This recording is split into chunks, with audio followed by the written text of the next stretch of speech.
विकासशील जनता पार्टी प्रदेश उपाध्यक्ष उत्तर प्रदेश। दोस्तों, कैसे हैं आप सब? आशा है कि आप लोग स्वस्थ और मस्त होंगे। विकासशील जनता पार्टी परिवार में आपका हृदय की गहराइयों से हार्दिक स्वागत है। आप लोग जुड़ जाइए धीरे धीरे। राष्ट्रीय अध्यक्ष जी आप लोगों के बीच में कुछ ही क्षणों में आएंगे और कुछ अपने विचार साझा करेंगे। दोस्तों, आज हमारे यहाँ पे शिक्षा, बेरोजगारी और ऐसे तमाम मुद्दे हैं जिसपे कि सरकार की तमाम विफलताएं हैं। छुआछूत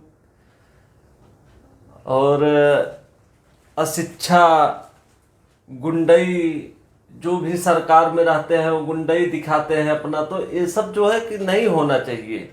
एक शिक्षित समाज में ये सब चीजें नहीं आनी चाहिए। और किसानों के ऊपर तो बेचारों के ऊपर इतनी प्रॉब्लम है कि छुट्टा आवारा पशुओं से तो एकदम परेशान हो जा रहे हैं। आप लोग फटाफट जुड़ जाइए, जिससे कि राष्ट्रीय अध्यक्ष जी कुछ अपने विचार व्यक्त करेंगे और आप लोगों के बीच में साझा करेंगे। आज शिक्षा का स्तर जब से प्राइवेट वाले स्कूल चालू हो गए हैं तब से ये सब बहुत सारे जो है दिक्कत हो रहे हैं। और बेरोजगारी तो बहुत ही ज़्यादा है। किसान ठंड से एकदम डिस्टर्ब हो रहा है। ये सब मुद्दे हैं जो कि आज बहुत ही एक ज्वलंत मुद्दे हैं। सरकार को इसका निदान करना चाहिए। कोई ठोस कदम लाने चाहिए। ठोस कदम जब तक नहीं आएंगे तब तक हमारे देश के, हमारे प्रदेश के विकास में जो भी बाधक है, ये सब चीजें हमको डिस्टर्ब करती रहेंगी। इसके लिए परम आदरणीय राष्ट्रीय अध्यक्ष जी मनोज कुमार शर्मा जी ने इस पार्टी का गठन किया है। और उनकी ये चाह है कि लोग जुड़े साथ में और साथ में एक मिलके कारवा बनाते हुए चले।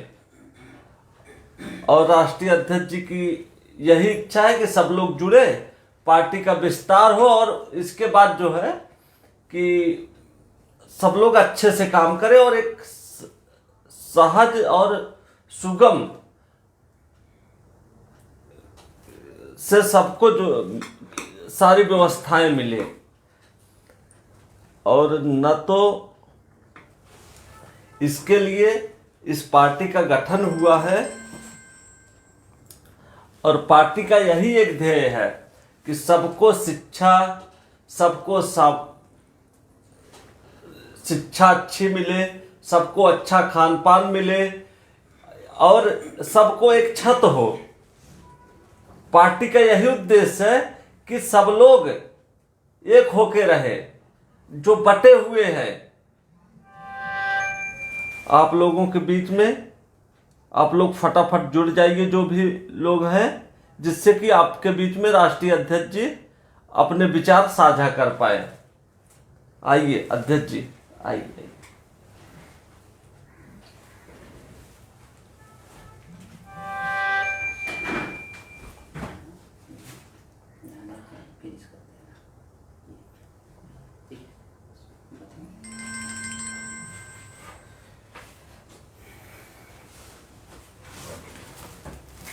राष्ट्रीय अध्यक्ष,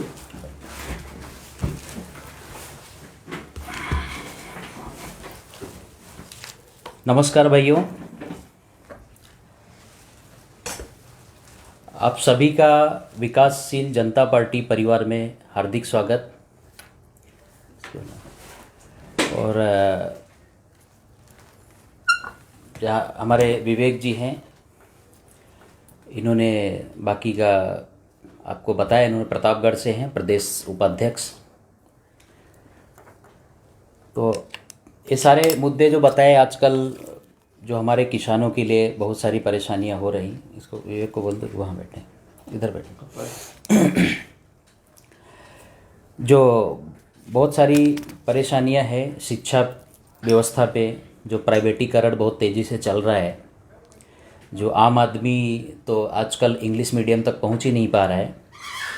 तो एक चीज़ मैं बोलना चाहता हूं सरकार से कि ये आप सरकारी स्कूलों को ही इंग्लिश मीडियम क्यों नहीं कर देते हैं?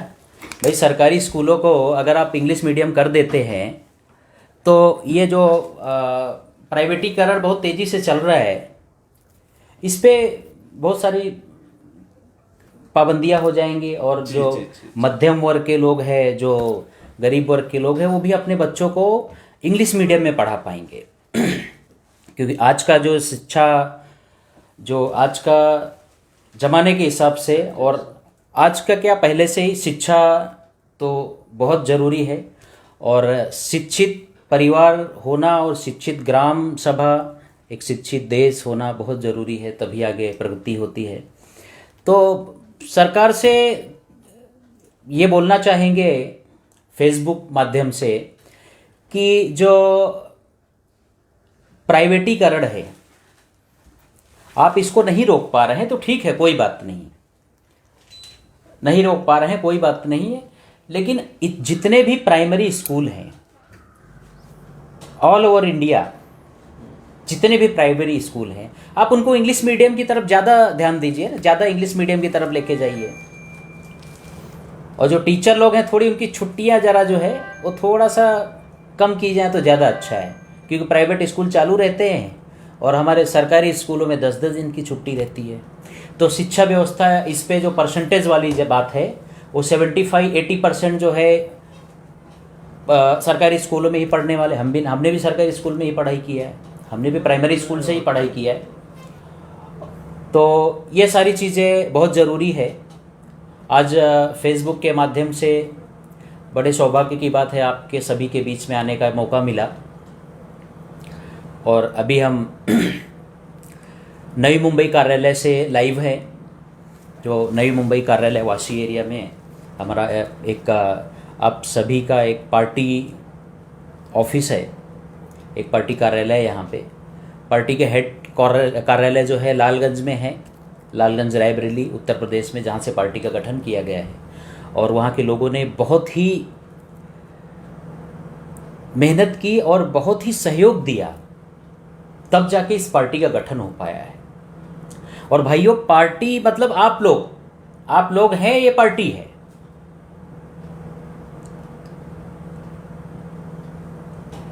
हमारे और आप सबसे मिलने से पार्टी हो जाती है, और पार्टी का हर एक कार्यकर्ता विधायक बनने की क्षमता रखता है। उसमें कोई भी ये नहीं है कि नहीं, यहाँ छोटा से छोटा कार्यकर्ता, और हमारे पार्टी में कोई छोटा कार्यकर्ता होता नहीं, सारे कार्यकर्ता समान होते हैं, चाहे वो प्रदेश अध्यक्ष लेवल का हो या राष्ट्रीय अध्यक्ष लेवल का हो या बूथ अध्यक्ष लेवल का हो। तो सारे जितने भी कार्यकर्ता हैं, वो हर कार्यकर्ता पार्टी की हर एक ऊंचाई तक जाने की क्षमता रखता है, और वहाँ तक जाना भी चाहिए। बस एक ही चीज़ है, कर्म करते रहना है, कर्म से पीछे नहीं हटना है, साथ साथ में अपना घर परिवार वो सारी चीज़ें देखते हुए जो भी समय मिलता है वो थोड़ा सा समय आप पार्टी के लिए दें, सभी लोग मिलकर। हम ये नहीं बोलते हैं कि आपका कोई भी किसानी क्षेत्र का हो या आपका व्यापार क्षेत्र का वो काम छोड़ के पार्टी को समय दे, ऐसे बिल्कुल नहीं है। सबसे पहले रोजी रोटी है, जिससे हमारा घर चलता है, वो देखना ज़रूरी है। जब पूरी तरह से पार्टी मजबूत होएगी, पार्टी को मजबूत करना ही है, उसको कोई रोक नहीं सकता। पूरी तरह से जब पार्टी मजबूत होगी और आने वाले समय में कार्यकर्ता जैसे जो तेज़ी से काम कर रहे हैं, तो पार्टी को मजबूती होने के साथ साथ में जो हमारे कार्यकर्ता हैं, जो हमारे पदाधिकारी हैं, सारे लोगों का कोशिश यही रहेगा कि ज़्यादा से ज़्यादा युवाओं को रोजगार उपलब्ध कराया जाए। तो साथ साथ में पार्टी भी मजबूत करना, फैमिली भी देखना है, और अपना किसानी क्षेत्र का जो काम है वो भी देखना। समय जो मिलता है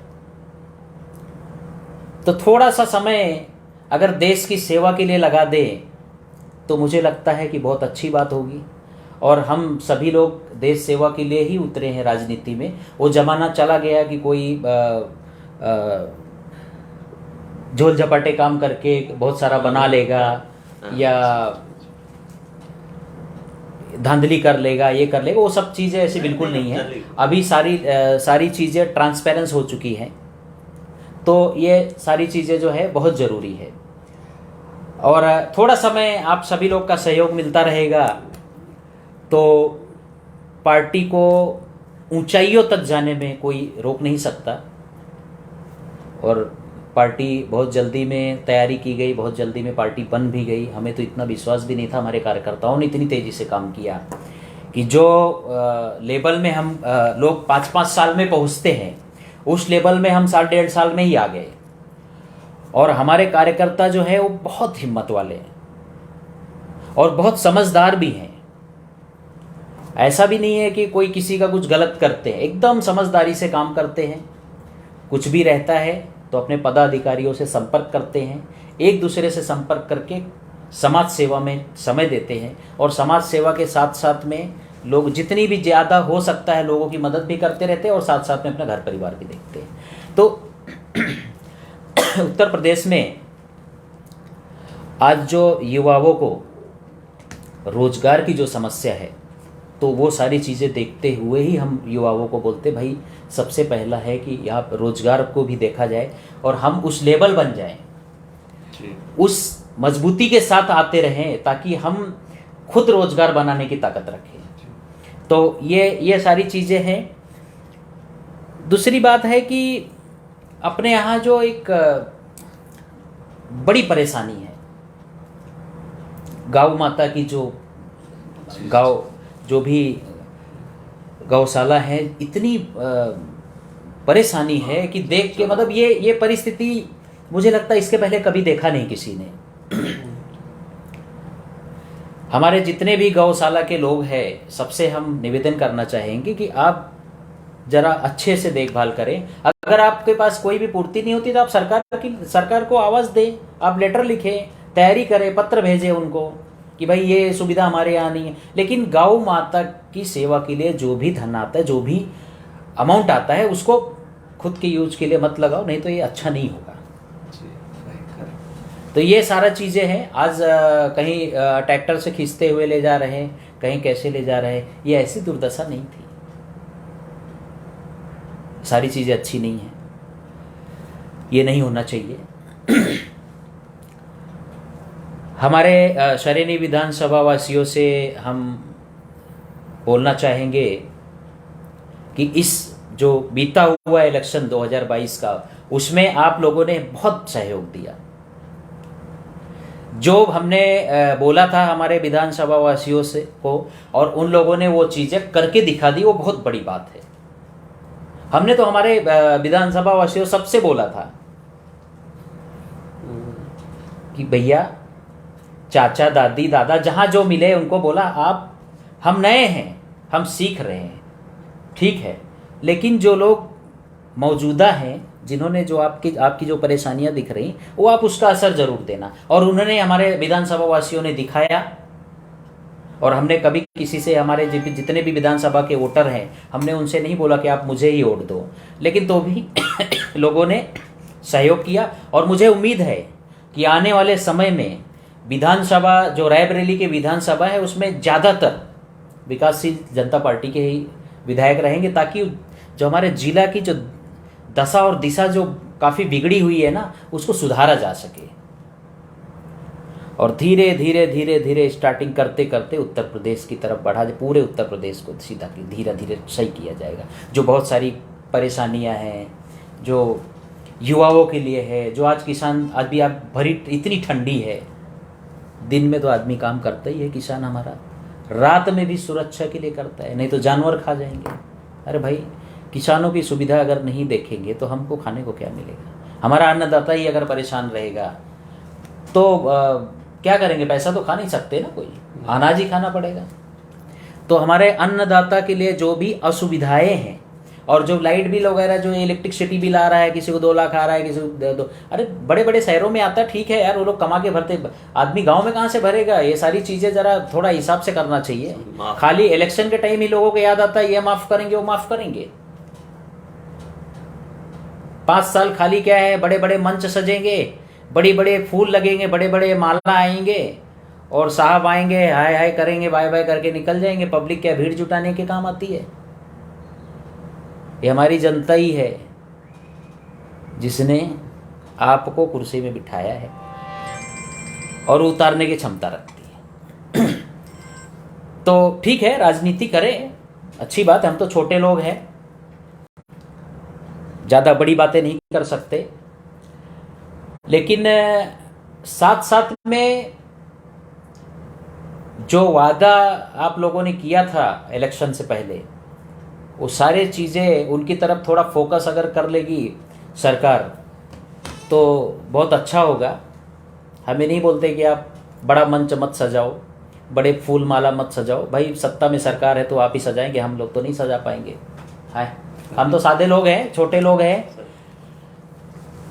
एक छोटे परिवार से निकले, छोटे गांव से निकले हैं, धीरे धीरे धीरे धीरे तैयारी कर रहे हैं, लोगों का सहयोग मिल रहा है, और पार्टी पूरी मजबूती से आगे काम करेगी, और पार्टी का हर कार्यकर्ता बड़े से बड़े पद पर जाने के लिए और बड़े से बड़े लेवल में आने के लिए वो पूरी क्षमता रखता है और पूरी तरह से सक्षम है। तो ये सारी चीजें हैं। और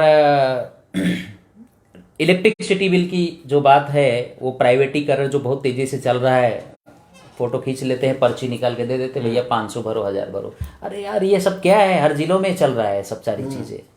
अपने वो कोई मेट्रो सिटी थोड़ी है, वो गांव है भाई। छोटे छोटे कस्बों में तुमने आए, फोटो खींच लिए, भैया उन्होंने दिया है आप दे दो, कोई मीटर का चेकिंग करना है तो भी पैसा लेके चले जाते हैं। तो ये मनमानी थोड़ी, भले ऊपर तक पहुंचता क्या पहुंचता हमको पता नहीं है, हम लोग ज़्यादा हमको पता नहीं रहता सारी चीज़ें, लेकिन एक चीज़ है कि जो जनता को जो लूटने वाला जो ये सारी चीज़ें बनी है, सारी चीज़ें बंद की जाए। लाइट बिल गांव का गांव के हिसाब से आना चाहिए कि गांव में कोई भी इनकम नहीं होता है, कोई भी रोजगार तो पूरे खत्म ही हो गए जो थे वो,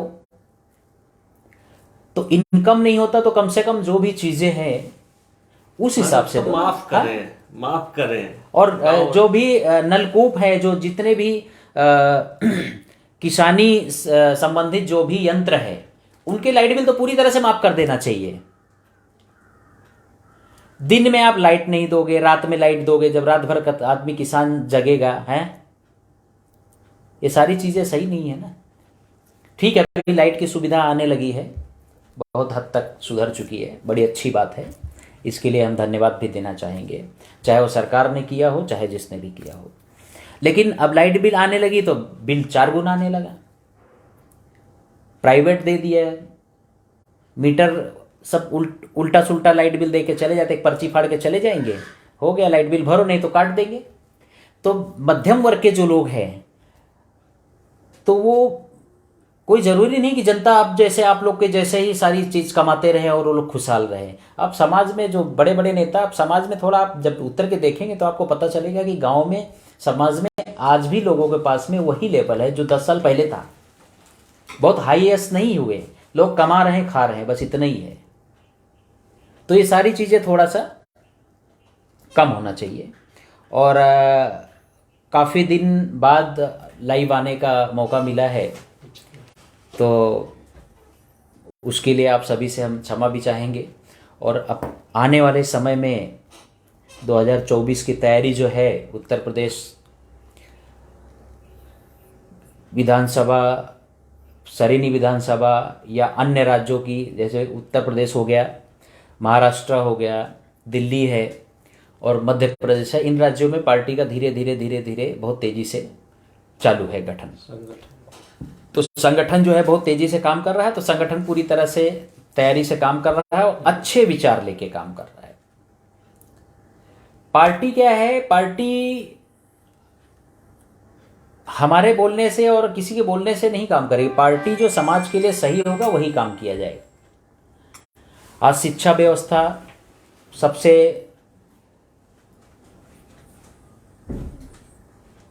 गड़बड़ स्तर पे चल रही है। प्राइवेटीकरण तो कुछ पूछना ही नहीं है। कोई बोलता 40,000 भर दो, कोई बड़े बड़े शहरों में चल जाएगा। बड़े बड़े शहरों में लोग कमा रहे हैं, ठीक है, अच्छी बात है। एजुकेशन बड़े बड़े शहरों में लोग कमा रहे हैं तो फी भी भर लेते हैं। लेकिन ग्राम सभा है, जो ग्रामीण भाग है, वहाँ पे ये सारी चीज़ें सही नहीं। अब प्राइमरी स्कूल जितने भी है, प्राइमरी, जूनियर, हाई स्कूल जो भी है, जितने भी हैं, अब उसमें इंग्लिश थोड़ा सा बढ़ा दीजिए ना, इंग्लिश मीडियम कर दीजिए। दिक्कत क्या है आप लोगों को? लेकिन लोग पढ़े लिखे हो जाएंगे तो फिर टीचर अंधविश्वास पे भरोसा नहीं ले रहे हैं। टीचर उनको बोलो पढ़ाओ, और जो 1-1 लाख रुपया, जो 80-80 हजार रुपए जो पगार ले रहे हैं पढ़ाए, तो वो इंग्लिश मीडियम नहीं आता तो फिर आउट करो उनको। इंग्लिश जिसको आता है उसको रखो। अरे हिंदी भी नहीं पढ़ाते हैं। हाँ? हिंदी भी सही से नहीं पढ़ाते, खाली गाला गवाला करते हैं आके बैठ के। तो खाली बस इनकी सरकार आ गई तो उनको कर देंगे, उनकी सरकार आ गई तो उनको कर देंगे, हमारे ये सब क्या है? एजुकेशन सिस्टम खराब हो गया पूरा।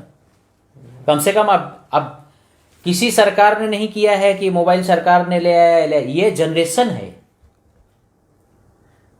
ये प्रकृति अपने आप धीरे धीरे डेवलपमेंट की तरफ चलती रहती है। उसमें अभी जो बोलते ना कि जो हम कल का हम 10 साल पहले करते थे, तो कोई ज़रूरी नहीं कि हमारी उम्र का लड़का 10 साल बाद अभी जो है वो उस 10 साल पहले वाला काम करेगा। वो एडवांस है, नया जनरेशन जो है वो एडवांस है, वो अपने आप चलता रहेगा। लेकिन जो सरकारें हैं उनको थोड़ा और ध्यान देने की ज़रूरत है। इंग्लिश मीडियम, अब इंग्लिश मीडियम कर दो। प्राइवेटीकरण वाले जो 50,000 बोल रहे हैं, वो 25,000 पे ना आ जाए तो आप बताना भाई। जितने भी बड़े नेता हैं, किसी का लड़का पढ़ता है प्राइमरी स्कूल में? जितने भी मास्टर है सरकारी स्कूल वाले, उनका लड़का पढ़ता है प्राइमरी स्कूल में? हाँ? पगार आपको सरकारी स्कूल का चाहिए, बाकी सब प्राइवेट चलेगा। ये सारी चीज़ें सही नहीं है और ये सरकार को ध्यान देना चाहिए। मैं फेसबुक के माध्यम से सरकार तक ये बात पहुंचाना चाहूँगा कि इंडिया, ऑल ओवर इंडिया, जितने भी देश में प्राइमरी स्कूल हैं उनको ज़्यादा हद तक इंग्लिश मीडियम करने की कोशिश करे सरकार। तो कम से कम क्या होगा, तो जो मध्यम वर्ग के, जो गरीब वर्ग के लोग हैं, वो कम से कम इंग्लिश पढ़ पाएंगे। हम लोग भी प्राइमरी स्कूल से पढ़ के आए, तभी उस टाइम क्या वैसी परिस्थिति नहीं रहती थी कि हम लोग इंग्लिश मीडियम में पढ़ें, और उस समय इंग्लिश मीडियम थे भी नहीं स्कूल। तो अभी जो हो चुके हैं, प्राइवेट जब हो रहे हैं तो सरकारी भी हो सकते हैं ना। प्राइवेट जो हो रहे हैं वो सरकारी होना बहुत ज़रूरी है। तो ये सारी चीज़ें जो है ये बहुत ज़रूरी हैं, और इस पे काम करने के भी तेज़ी से काम करना चाहिए। और मैं तो यही कहूँगा कि ना सरकार मेरी है, ना रौब मेरा है, ना बड़ा सा नाम मेरा है, मुझे एक छोटी सी बात का गर्व है, मैं हिंदुस्तान का हूँ और हिंदुस्तान मेरा है। जय हिंद, जय भारत, भारत माता की जय। और आप सभी लोग ऐसे ही जुड़े रहें और आगे मिलते रहेंगे और पार्टी के संगठन को मजबूत करते रहें। जय हिंद, जय भारत।